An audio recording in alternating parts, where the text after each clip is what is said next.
Thank you, Vice Chairman, sir. I require back my 11 seconds or whatever Yes, please, is called. please. The Bharatiya Vahan Vidak 2024 bill seeks to replace the Aircraft Act 1934, which has been amended 21 times and which is 90 years old. Before I start, I would like the Union government to change the title of the bill as Aircraft Bill 2024. Don't try to impose Hindi on people who don't speak Hindi. I request the Union government to refrain from naming the bills in Hindi and Sanskrit. Sir, coming to the bill, we do not manufacture aircrafts, we do not own airports, we only own the bill. The bill seeks to promote aircraft manufacturing in India by regulating design, assembly, technology, and other related aspects. Sir, unfortunately, India has not manufactured aircrafts on its own.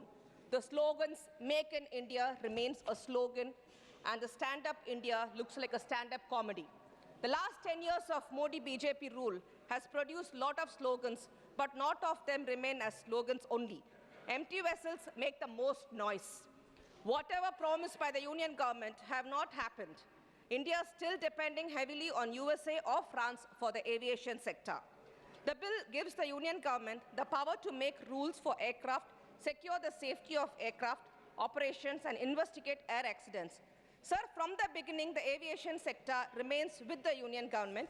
The Director General of Civil Aviation, the DGCA, the Airports Economy Regulatory Authority of India, the Bureau of Civil Aviation Security, the Airport Accident Investigation Bureau, the Airport Authority of India, the Pawan Hans Helicopter Limited, and the Rajiv Gandhi National Aviation University are already there with the definite rules and regulations to follow. This bill is just an old wine in the new bottle. The Ministry of Civil Aviation has lost its sheen due to the aggressive role given to the private players. Because of this privatization policy of the government, we do not have a single government carrier even today. Air India was sold as a throwaway price, and the airports are being given to the A company. This is very unfortunate, sir. Tomorrow there is a crisis to the transport people from one destination to the other.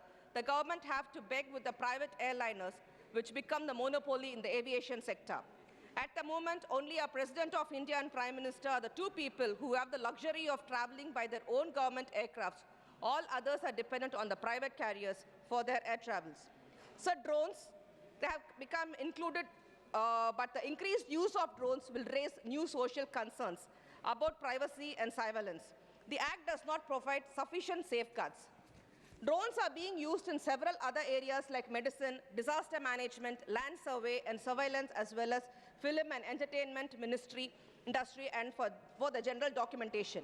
The Ministry of Civil Aviation should be able to cater to such a range of use of drones and technological advancements in the drone technology in the coming years.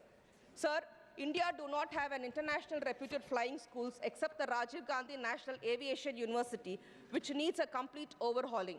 I don't mean the name of the university, sir. The shortage of quality pilots in the country will be on the rise. The government is using the outdated old-age training methods for pilot training. Advanced countries are using virtual reality and simulative technology to impart excellent training to pilots to know their finer details of the functioning of aircraft and aviation technology. But India lags very much behind in this area. I would request the Honorable Minister to look into this matter on the pilot training, as he belongs to the young blood. Sir, high-density cameras can be fixed on the sensors of the aircraft for the smooth landing and takeoff during the foggy season. This proposed bill must incorporate a provision for regulated air ecosystem to monitor the prevent the tendency of profit-making.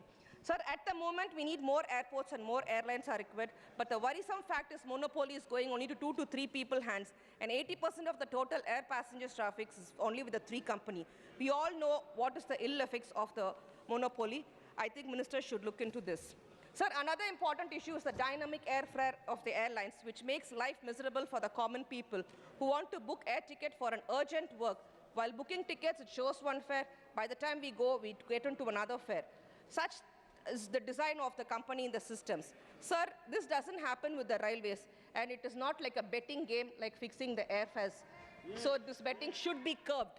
Another important problem is the Indian airports with exorbitant prices of the food items, including water bottles. I request the Honorable Minister to look into this issue.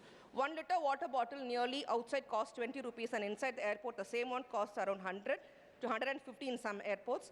and one plate of idli costs around 50 outside, and inside the airport it is 250 or 300.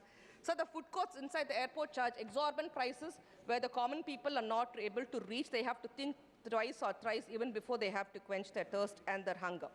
Sir, as far as the state of Tamil Nadu is concerned, the aviation minister has not provided the due attention in spite of a repeated request.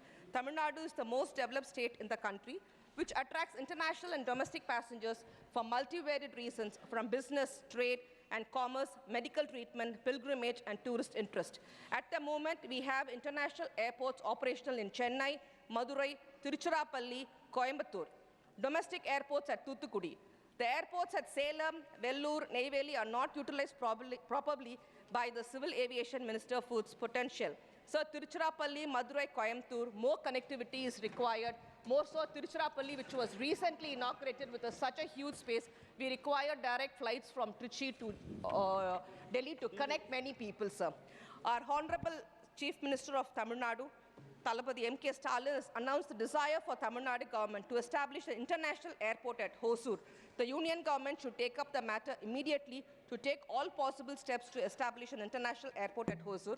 There is a huge potential in Tamil Nadu for the introduction of air taxis connecting the Tier 2 and 3 cities as well as with Chennai.